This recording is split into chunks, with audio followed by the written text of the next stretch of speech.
Ay bala sen niye boşqabı yeni yalıyırsan? Nənəm deyir ki, boşqabın dibini yaxşı sivirməsən, arvadın çirkin olacaq.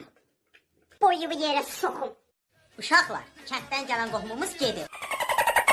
Nə demək lazımdır? Şükür Allaha. Oy canımız qutardı. Pendirin iyisi, şorun iyisi, hələ də burnundadır.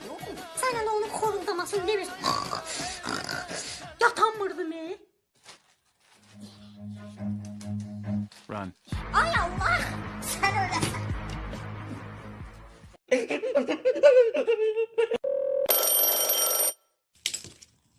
Yüzücü polis idarəsi buyurun. Allah ne olur, biraz tez gəlin, məni kəsirlər. Sakit olun, yerinizi deyin. Versetdə. Çopboy oğlu iş vaxtı bizi nətər zanit eləyir ya.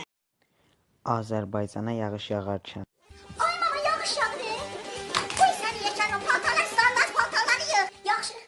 Ömür boyu canha yaşa ay kasıb oğlan. Hayatını təkcə vurbaş. Ay Nasir. Nə olub az? Yağış yağdı tam nasıl damlayacaq? Dur kazanları dur. Mama paltarları yıktım. Tez ol qazanları da düz. Oy Allah.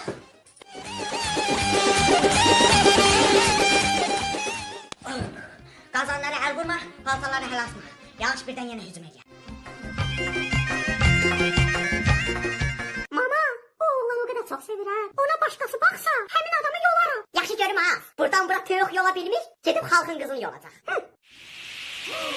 Aa hayatım yağış yağır. Yox, pajarını çağırmışam, üstümüzü sulayır. Düşür qızı, düşür.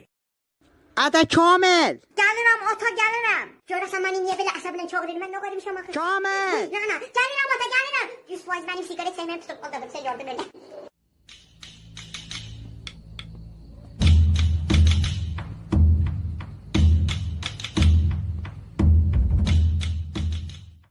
Yakın gel.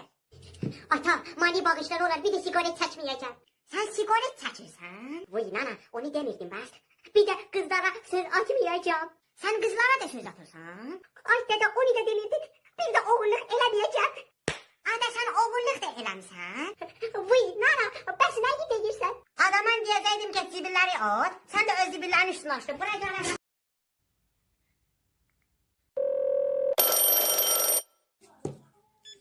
101 yangın söndürən buyurun. Ata bu televizor yanını qoyub söndürməyə oxud yoxdur. Gəlib söndürə bilərsən? Ayarsız at boy ver. Boy. Bu kimin Şadas? Bacım oğludur, Türkiyədən gəlib. Hə, sənin daşqasını yesin. Mən